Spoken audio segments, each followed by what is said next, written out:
ready to get this show on the road here. I'm Matthew Ruiz and have the pleasure of serving as the president of C-Skills for this year. And I just wanted to introduce and welcome everybody today and kind of let you know what this webinar is going to look like. So, but before we do any of that, let's open in a word of prayer. Dear Father, we thank you for being our God and our Savior, and we thank you for this amazing opportunity to connect from all over the country and all over North America to talk about things that we love, teaching and kinesiology. We thank you for this medium by which we can do that. I pray that you bless our efforts. We pray that you will bless what we're doing at our universities, and that as we serve your kingdom in just this small way, that your name will be proclaimed loudly and people will be transformed because of the work that you do through us. In all of this, we thank you most for Jesus, and it's in his name that we pray. Amen. So again, welcome. So this is our second webinar, and we're doing 3 webinars this year that are focusing on 3 of the 4 pillars of C-Skills. The first was back in 2016, and in that one, we talked about not mentoring, and I just drew a blank. Wayne Jacobs led it, and that was on faith integration. So our next one that will come up in the spring will be on mentoring. This one, we're going to be talking about professional development. I think that you will enjoy what we have here. Special thanks to Cal Baptist for hosting this event. Joe Cameron, who's working behind the scenes to make sure everything goes smoothly. Dr. Toria Davis, who I'll introduce a little bit more in just a second, and Dr. Monica O'Rourke were the people that put this together on the backside to hopefully have a very good and smooth presentation for everybody here today. Also, I want you to know that this is being recorded and will be available through YouTube or some such network in the near future. If you want to go back and use it in class or review it, that will be available to everybody. It would also be amiss if I did not remind everybody that the annual C-Skills Conference is coming up June 7th through the 9th. At my home here at Lipscomb University in Nashville, Tennessee. Monica is also in Nashville, Tennessee, and we'd love to have you join us. The deadline for presenting a presentation, for submitting a proposal is coming up in the next week, and registration for the conference will be online very, very soon. So I'd like to introduce the folks who are going to be presenting to you today, and kind of the order in which this is going to happen. Dr. Toria Davis at Cal Baptist University. She is an instructional designer there. She's a published writer, researcher, presenter, and award-winning course designer. Has 25 years of experience throughout education, elementary, secondary, and post-secondary. Her understanding of course management systems, learning theories, and instructional design principles are used to mentor university professors in their efforts to create interactive, engaging online courses for adult learners. She will kick us off today and talk about, kind of give us a theoretical perspective on professional development, why that's important, particularly from a Christian perspective. After her, then Dr. Monica O'Rourke, who is also at Cal Baptist University, will be presenting. Dr. O'Rourke has over 20 years of teaching and leadership experience as a kinesiology professor, a K-12 educator, director of university fitness and wellness, administrator of school physical education programs, and lots of leadership work at both the state and national level. She's passionate about effective teaching methods in classrooms and is on the forefront of online design for kinesiology. An interesting tidbit about her, she is married to Brian, who's the president and founder of Team Faith Racing Ministry, where they travel to national and international televised events with their race team and provide chaplaincy to the professional athletes at those races. And her connections with the professional motocross athletes keeps her active in the industry trends in the field of kinesiology and sport. After they both present, then Dr. April Cromit, who is at Cedarville University and a board member of C-Skills, will be conducting a Q&A. So as we progress through Dr. Toria's talk and Dr. O'Rourke's practical examples of how to apply this, if you have questions, feel free to click the button way up in the right-hand corner that says Q&A and submit a question. And Dr. Crumpet will be collecting those, and then the end of the webinar will be used to address your questions. So again, thank you for joining us, and we will now turn it over to Dr. Toria Davis. In 1930, the Republican-controlled House of Representatives, in an effort to alleviate the effects of the, anyone? The Great Depression,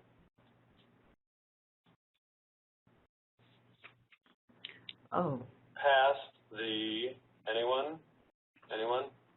The tariff bill, the Hawley-Smoot Tariff Act, which, anyone, raised or lowered? Raised tariffs in an effort to collect more revenue for the federal government.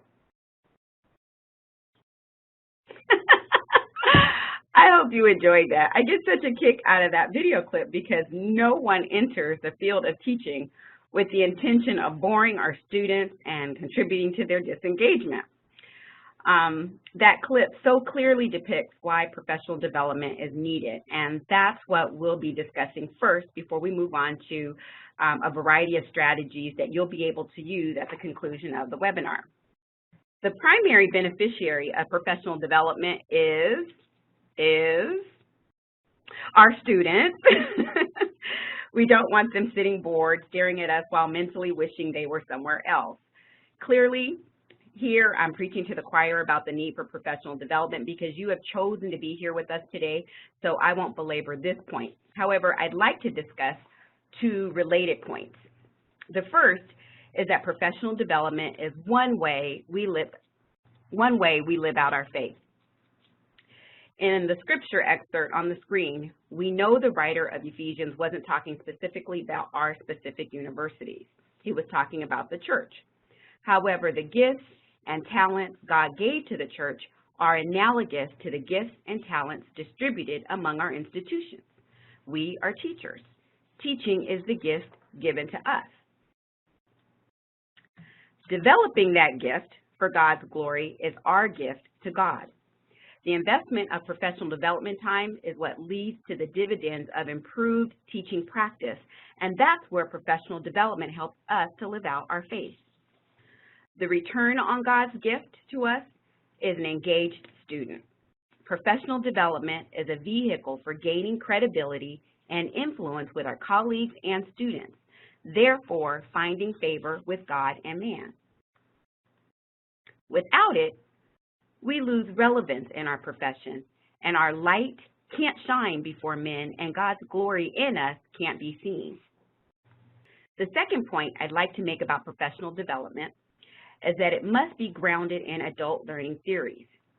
Malcolm Knowles is the educator who coined the phrase andragogy to distinguish adult learning strategies separate from pedagogy, which are learning strategies for K-12 students. How children and adults learn still follow the developmental paths espoused by well-known theorists like Piaget and Vygotsky. However, the strategies used to help adults along a developmental learning path are based on 4 principles extrapolated by Knowles. As a result, a good professional development plan will include a combination of the activities depicted in this graphic at the time the adult learner needs it. This is applicable not only to you, a developing professional, but also to the activities you plan for your students. Whatever your philosophical disposition about teaching and learning, variety and balance is key. Classroom instruction versus hands-on experience, for example, is not an either-or preposition. It's a both-and proposition. Good instruction incorporates a variety of strategies to help adult learners make developmental progress in their career paths. So practically speaking, how can we do this? I'm sure you know there are master's and doctoral degrees developed around this question, making it too large of a topic for the few minutes that we have together. However, I want to share just one concept and one web tool that can be used to target adult learners at different stages of development along their career path. The concept is that of increasing engagement. And by engagement, I simply mean actively doing something. Whether you're teaching online, blended, or face-to-face, engagement can occur outside of the classroom. In this example, 2 instructors are preparing students to administer several aspects of a physical fitness test. By repurposing their instructional video to check for understanding at key points, students are engaged throughout the short video as they prepare to administer the activity. So this video is focused on teaching specific skills for an upper division undergraduate course. Mr. Joe is going to, oh, and he already did. Oh, he's so awesome. In the chat window, there's a link to this particular video, interactive video. So I want you to just go ahead and watch it on the side while keeping an ear out on the webinar. And I'm going to share with you some screens on what it looks like from the student perspective when you take a video and you interject some questions along the way to keep students engaged. This is a web tool called Edpuzzle, and you can find it at edpuzzle.com. As the student watches the video, the questions appear at selected points throughout the video. Students can answer it and respond to the questions, and they instantly can receive feedback. Notice green if the answer is correct. Pink if the answer is incorrect and the correct answer also displays. The option to rewatch that portion of the video is also present, so it doesn't go all the way back to the beginning of the video, but just to the last question checkpoint. You can create your own interactive video by creating a free account at edpuzzle.com, and this is what your homepage will look like. To get started, you click Create. You can upload your own video or search for a video on any of these channels. Then you copy and paste the link in the field indicated. Here you can crop the video so that only the section you want to play is visible, and cropping can only be done at the beginning and at the end of the video for this particular web tool, and it's a free web tool if I didn't mention that. Select the question mark to add quiz questions, and then play the video and then pause it when you're ready to add a question. You have 2 types of questions and a text box to choose from. So you can choose open-ended questions, multiple choice questions, and those multiple choice questions can have more than one right answer. And also the text box just allows you to bring out an instructor a really relevant point or a profound saying or a quote that they may have made. After adding all the questions, you click the Finish button and select desired preferences prior to clicking the Send button. This is the area you want to get the link or embed code so that you can integrate it into your learning management system. And to see basic analytics after students respond to your questions in the video, you click the Progress button. And then you have a few analytics that you can see. You can see by student, and you can also see by question, which gives you a really good idea, you know, which ones they missed, and you can explore why they may have missed it, or you can use it as a reteaching point. In contrast to adding questions to a skill-based video, you can select videos that require higher order thinking and pose questions that help students reflect and analyze prior to engaging in an online discussion. So, Mr. Joe, if you could post the second link for me. This is a great way to hold students accountable for the material without seemingly treating them like irresponsible students that won't read and prepare for a discussion. For example, this video is dealing with concepts and influencing attitudes. It's conducive to a graduate program that's analyzing multiple factors that influence health, and the adults in this type of class may bring personal experiences as well as job-related experiences to bear on the concepts discussed. Notice the difference in the types of questions asked as students are prepared to discuss and analyze the ideas presented. Notice that they're open-ended. There's no right or wrong answer. Here's another question, again, open-ended. Simple questions to think about prior to engaging into a larger discussion is one way you might use the interactive video. So that concludes this portion of the presentation, and it's my hope that you've gained some insight into the role of professional development as Christian leaders and the engaging role that integrating technology into the instruction can have on your professional practice. So at this time, I'd like to introduce Dr. Monica O'Rourke. Thank you very much, Dr. Davis. You were so fabulous in sharing the purpose and rationale to why we should be doing professional development, especially as Christian scholars at Christian universities that you know, we've been entrusted to empower these people that come into our lives, and not just with the academic education, but also a Christian perspective. And so us coming together as colleagues and to collaborate is great, and I'm humbled by Dr. Ruiz inviting me to present today, so thank you to all of them. And I also wanted to share that Dr. Davis has been fabulous in mentoring me to online learning. Most of my teaching experience is face-to-face, and been traditional means at the university as well as K through 12. And so transitioning to an online and teaching kinesiology through online means and flipped classrooms and integrating different types of methods has been fantastic, but very much a challenge. And Dr. Toria Davis has been fabulous in mentoring me on the web tools. So today what I'm here to do is to share my experience of integrating these web tools and online teaching to kinesiology, sports studies, sport management, physical education, all different examples. So I'll be providing many, I shouldn't say many, but I will be providing different types of examples, but and sharing just 3 web tools today. So let's go ahead and begin with the presentation. So the fun thing here is that we are all at different seasons, and I call them different tech seasons in our career, because, and we need to embrace where we're at, despite what season you're in. You might be the wide-eyed guy there that's going, the deer in the headlights that's going, okay, I'm here, that's good, right? Because I know nothing about technology, but I'm here. And that's okay, embrace that what stage you're in. You might be with the lady with her arms in the air saying, okay, I want to start doing tech, I just don't know where to begin. And then you might be the gentleman with the suit that has it all together, that's wanting some new tools to add to his tool belt already. So again, despite what tech season you're in, I just ask that you just embrace where you're at, take a deep breath if you're a novice, and there'll be practical tools here that you can use even starting tomorrow or even for the next week. And then also, if you are tech savvy or very creative, and these web tools could be used as well. So again, to be creative with them. So during the session, I ask that you think about a particular class or a course or a particular topic that you teach or your expertise that you might be willing to try some of these web tools, despite, again, what season of technology you're in. Interesting. There we go. Okay.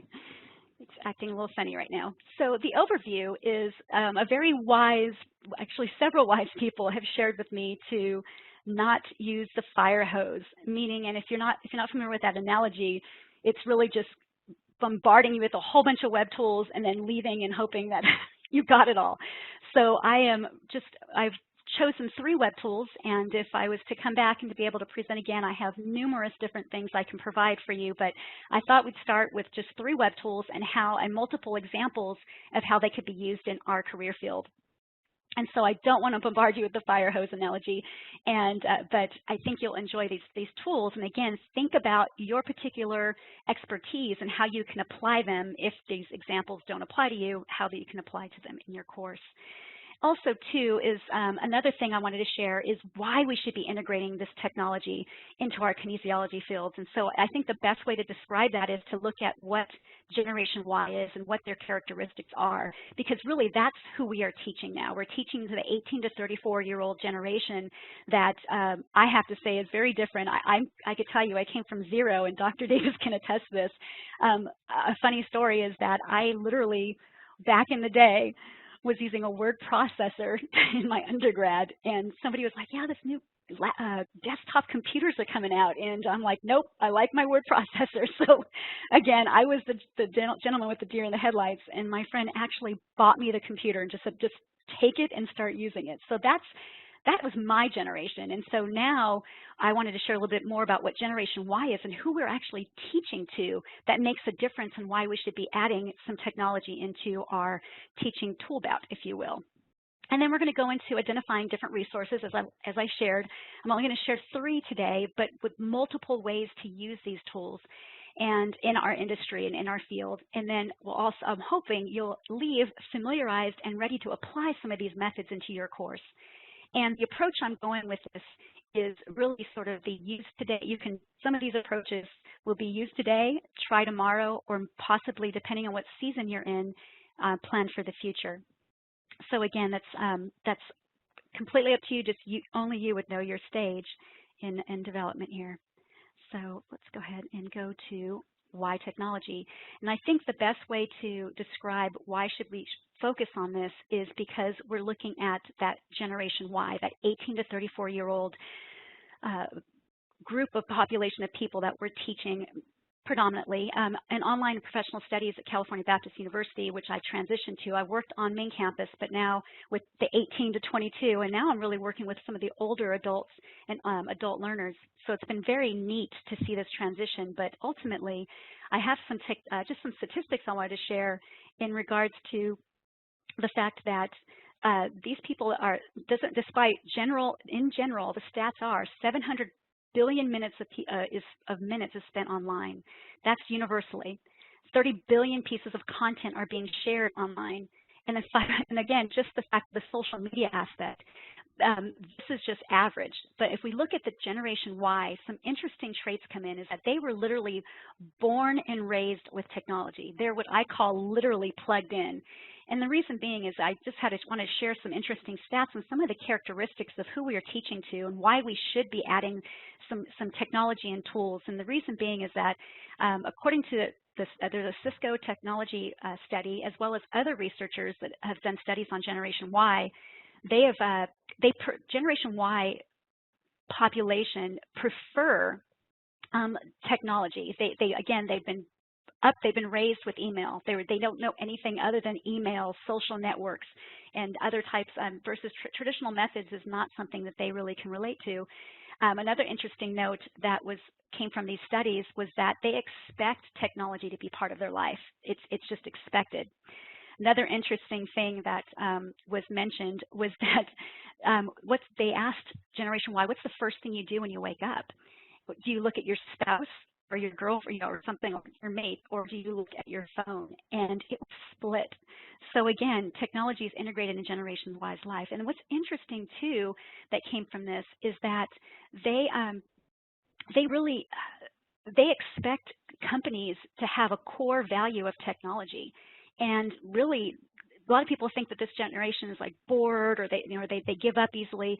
It's the reason why many times they're bouncing from job to job is because there's no loyalty in the fact that, if I'm not getting my needs met to be challenged, they'll move on. And so I know this sounds really silly, and why am I spending this time on it? But the thing is how it relates to our career field is what I thought was interesting is one of the reports recently was that according to a Pew Research Center, 7 to 10 Americans own a smartphone, and then 5 of 10 own a tablet. And what they're doing with that is these people, and I put on the slide here, is fitness and technology, the fitness and tech industry, they have already met. And the reason being is Under Armour recently spent more than $750 million to purchase MyFitnessPal, MapMyFitness, ASICS. They bought Runkeeper for $85 million. And by the year 2020, they're expecting these wearable devices that we see right now that were currently at 2015, it was only 85 million that were out there. And they're expecting wearable devices by 2020 to reach 560 million units being used. And so I bring this up because this is an entity that I think is going to become part of the way we should be teaching our students, is that they're expecting different type of technology, and they're using it already. So we might as well use it to help build their professionalism.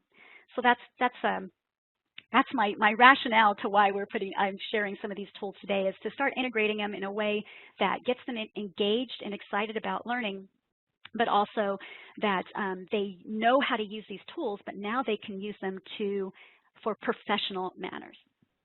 So the thing here I wanted to share with you is we're going to talk about sort of identifying the resources and technology used. And so today, as I shared, I'll be using 3 tools. If we have extra time, I'll show a couple more, but again, I'm going to go with the approach of, you can try it today, you could try it tomorrow, or you can plan for these in the future. But please think about how they would apply to your career path, or I should say your professionalism and expertise. And so what I'd like to do now is talk to you about Jing, Screencast-O-Matic, and Canovia. And these are three tools that I've used. These are all free tools. I love free. If anybody knows me, I love free. And I could tell you the rationale to why I've looked for free. It's because many of you, for example, like Dartfish. If your university doesn't have the funding to subscribe to Dartfish, which is a great video analysis tool, you know, what could we use to still get our students engaged and prepared to analyze movement through video means? So I have a tool for you that's free that doesn't show all the bells and whistles, but does a lot of it to get students prepared.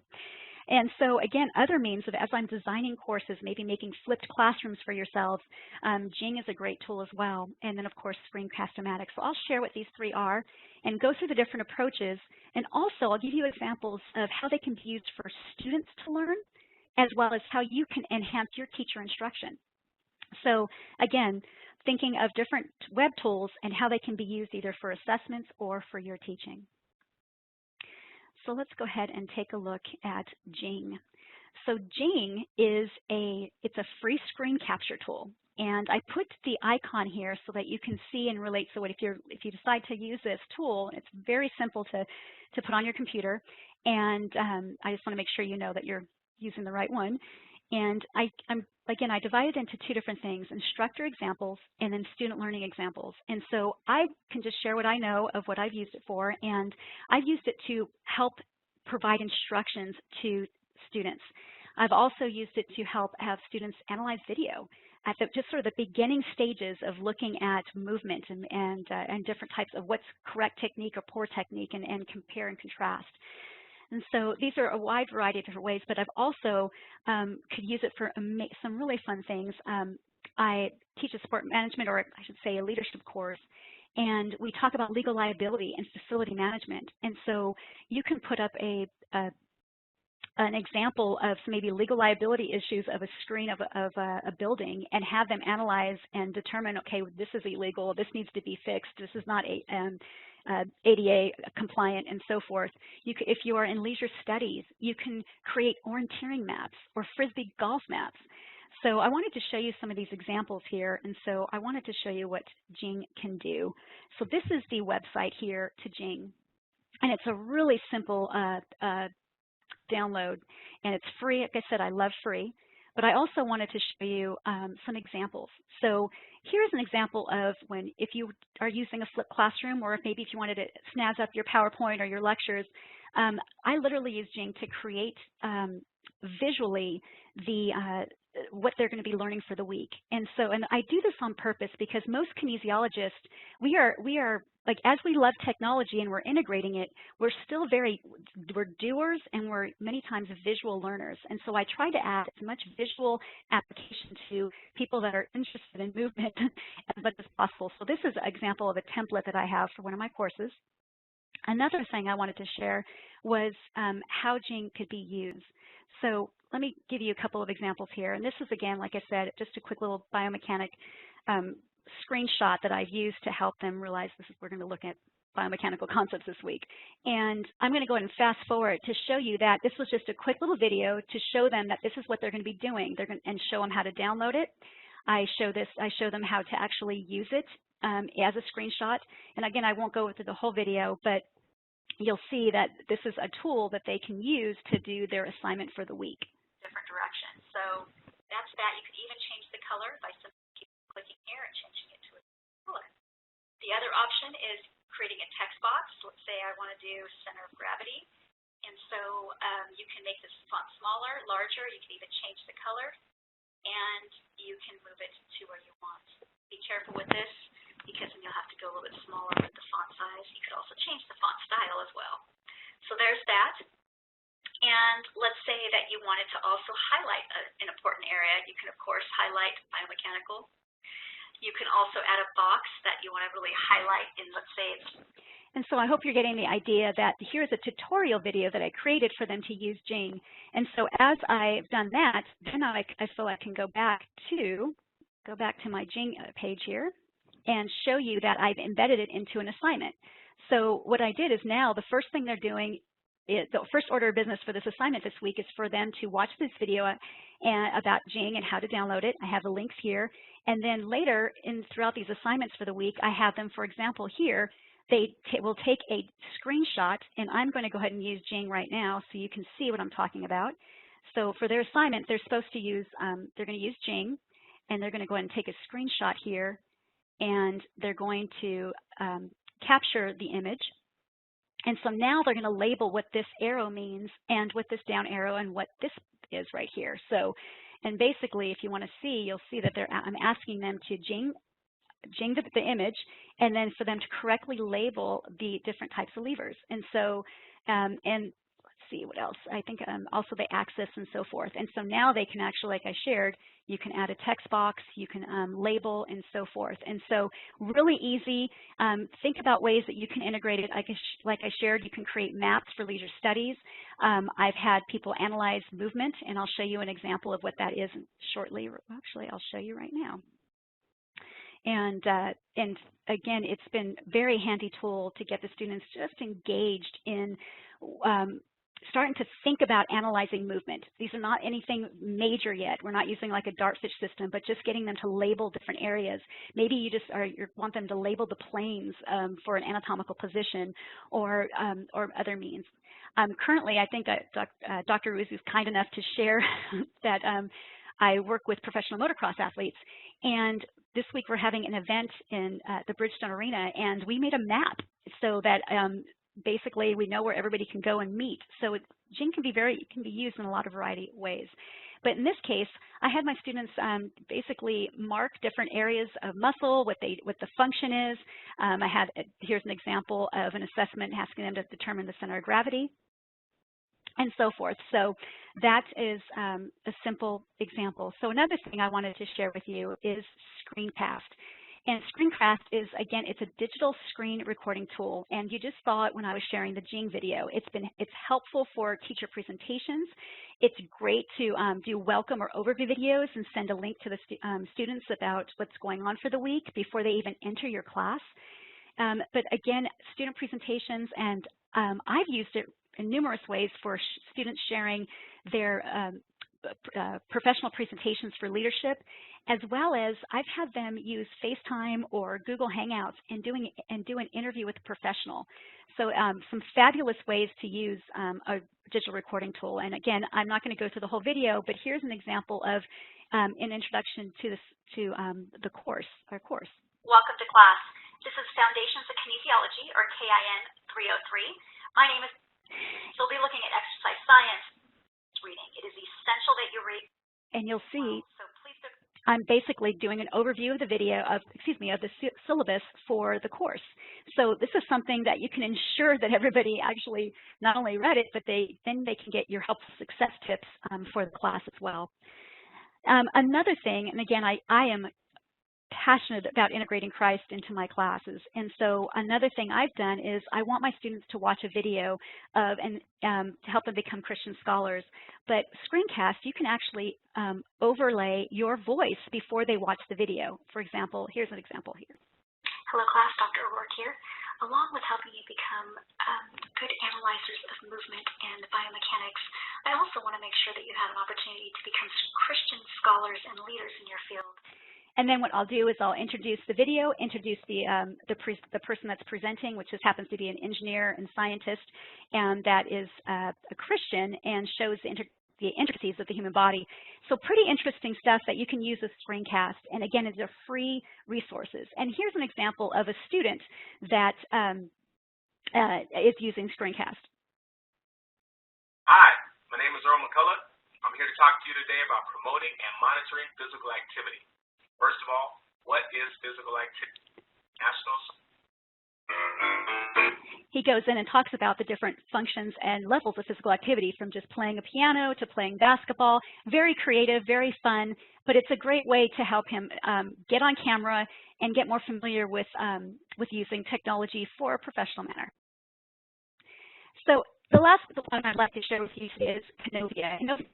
some examples of what this looks like. It could be used for movement analysis, sport and exercise performance analysis, physical education, teacher education, making sure that I've used it for comparing, let's say, a younger or lower levels person doing an activity, comparing to someone else that maybe is not a novice but more expert.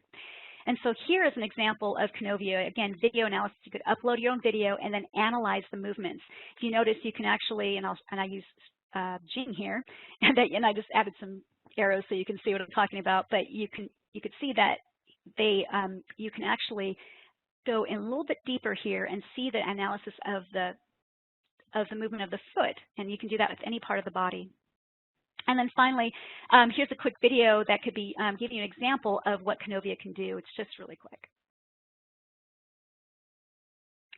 And you can embed the video, and then you can analyze the movements. And so again, it's a very, very neat and handy tool. And again, here is Screencast-O-Matic using, and then also Jing labeling something just funny. I just put some labels here just so you can get an idea of what this is. And if a student asks you what a degree is, tell him that it's not going to get him anytime soon if he doesn't know his angles. So again, just showing you some examples of different types of web tools. And in case you like the fire hose, then I have so much more to share. But again, these are just small examples of a wide variety of different types of web tools. I am here to help you. Dr. Tori Davis is here to help if you ever need any assistance with any of these different types of web tools. And again, if you're interested in these PowerPoints, I'd be happy to provide them for you so that you have the different web tools. But literally, if you search them and you look for those icons, you'll know which ones to use. And if you ever wanted to get together and share what your content expertise is, I can throw out some ideas to you or show you some additional examples that I didn't show you today. So I believe that is the conclusion. Again, I can go on and on because I love kinesiology, I love Jesus, and I love integrating the online perspective to prepare our students. So if you have any questions and comments or concerns, feel free to ask them through the Q&A button.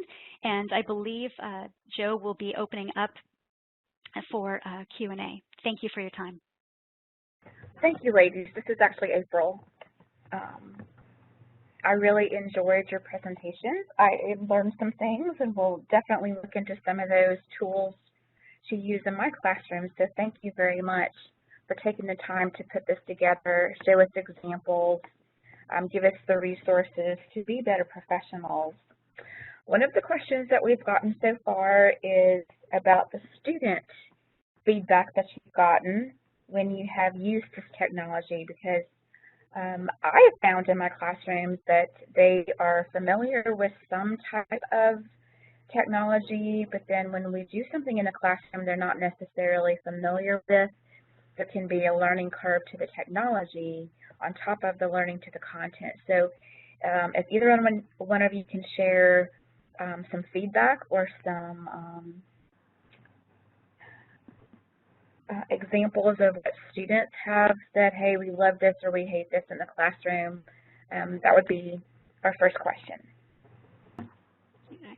That is a great question. I've actually I asked that same question when I started, but I also was warned to be careful when you use web tools that maybe students aren't familiar with. They might be familiar with technology, but not that particular web tool, and then you're asking to learn something new. That's why I shared the ones I did today, because Jing is real easy, and basically it's just a labeling and screen capture, and many times by default on the computers there's a screen capture. This one has more cool tools, if you will. And so that's why I put that video together. I would recommend do a little tutorial, hence why I had the screencast today, and I'm sorry I forgot to show you the video examples on my internet. But basically what I would do is do a short tutorial of what it is and then have them try it into the assessment. The feedback I've had in my from having no technology to going into it is they thank me. They thank because it's engaging. Many times I get feedback that it's challenging, but it's worth it. They've, especially with the interview with professionals and having them go outside of the box and videotape themselves and see how they interact. Funny one was a gentleman wants to be a physician, and he interviewed a physician, and he kept on saying dude. And I was mortified, so I, in love, shared that it might be best to not use dude and know your, know your audience. And so that was a great learning opportunity that I may not have had if I didn't have a chance to see their video of him interviewing a professional. Thank you, Monica. Yeah, to add to that, a little different perspective, you know that graphic Monica showed you with the cute little girl and drinking from the water hose? So a few years ago when I first started teaching fully online courses, I integrated so much technology for students to use that the feedback was negative because they felt like they were in a technology course versus educational psychology course. You know, that they spent more time learning the technology than they did trying to get through the content. Since that feedback, I never asked students to use any one particular piece of technology. Instead, I use the technologies to engage them. And when they have to choose something to you know, respond back in terms of presentations, as long as they can choose, the feedback has been positive because they can choose what they're most comfortable with and what they already know how to use. So they're not learning new technology. So I've minimized the kinds of things that I put in a course. I pick one web tool, for example. My favorite is VoiceThread. But in that first experience, I threw blogs at them, journals at them, I threw VoiceThread at them, Poll Anywhere at them, Animote. I mean, it was like full. And I don't recommend that you do that. But if you use the tools and then it comes time for them to pick a tool to share with you, then you've already given them ideas and there's been absolutely no resistance to choosing something to share back. So that's been my experience with students on that. That's a great point, Toria. For example, with Jing in my movement anatomy class, I only use that tool, and once I introduce it in that one assignment, I bring it back and they use it for the rest of the course. So it's really them learning that one tool, and I just add a little bit more difficulty or difficult questions or problem solving so that they use that same web tool. And I have had that experience of adding too much as well, so thank you, Dr. Davis, for bringing that up. For example, in presentations, I don't really care how they use it. They could use screencast, they could use another means, but they must submit it through YouTube. So as long as it could be uploaded into YouTube and I get their link, it's fine with me as long as I get their link for their presentation. I give them screencast because it's free and it's a relatively easy tool to use. And I again apologize for due to time. I was going to show you on their website and how to actually use it as an example. I was going to do one. So that's a good reminder, and thank you both for sharing your perspectives on using the technology. That's a good point that we are to use the technology first as an example. I like that reminder. Another question that we had was on the platform. Are most of these tools available for both PCs and Macs, or have you found some work for one system and some the other? What is your feedback on the different computer technology? I can start on that one. I think it's important for professors to consider platforms before they start using the technology with students and trying to encourage them to use the technology. So they really should be conducive to both platforms, PC and Mac. As a matter of practice, I haven't used any tools that both PC and Mac users can't use. So I think that's an important consideration that you do that. Some of my favorite ones are definitely for both. Like I said, I love VoiceThread. Our university is now university-wide, where students and faculty can create using VoiceThreads. So it is available for both Mac and PC, and they have apps as well for for iOS and Android devices. So I think it's important to make sure that you don't exclude a particular platform when you're selecting the technologies. And I haven't come across any that do that. I've seen some apps that you might have to download from the App Store that aren't available across devices, so you'd have to be careful about that. But most of the ones that you can access on your computer, you know, like VoiceThread and the ones that she listed, Animoto, Live Binders, those are definitely for both platforms. And if I may just piggyback on Dr. Davis, again, I shared before, she's definitely been a mentor to me in this technology field. And so I really entrusted her because we do a lot of the online that she really just chooses platforms that are universal for Mac and PC users because we don't know what our students are coming to school with. And so she's been really good about making sure that it's whatever web tools she offers us, it's going to be able to be worked across the board. So I would strongly recommend to make sure that that happens. I don't know of many that don't, but you definitely need to be careful. And then do you ladies find that students are accessing technology mostly through a laptop or a tablet or an iPhone? Because I do find in some of the participants tonight have found there is a difference between accessing something on the internet versus accessing it through an app. So what is your experience with how students are mostly accessing the technology? We find here they're accessing them across the board and all those devices. There isn't any one particular one that seems to be paramount. I mean, my guess, just intuitively speaking, I'm thinking that most of them are probably on laptops or tablets. They do like a lot of like reading discussion items. I know from feedback at new student orientations when we see other students there that they're using the apps to read the discussions or maybe check their grades. But when it actually comes down to performing work and creating assignments, most of that they're doing from laptops. Joe, you might have some input on that one there too. What's your take on it? You know, I think what we're finding right now is that there is a bit of a gap between the technology that is available on laptops versus what's available on tablets and phones, particularly when it comes to just the level of tools that are available, and just as you guys were saying, universal support. What I have found is that right now, especially in a learning environment, most, not all, but most students have a laptop as well as a mobile device, and so it is more consistent to use those than to rely solely on applications. Also, programs that are based on for computers tend to have better support.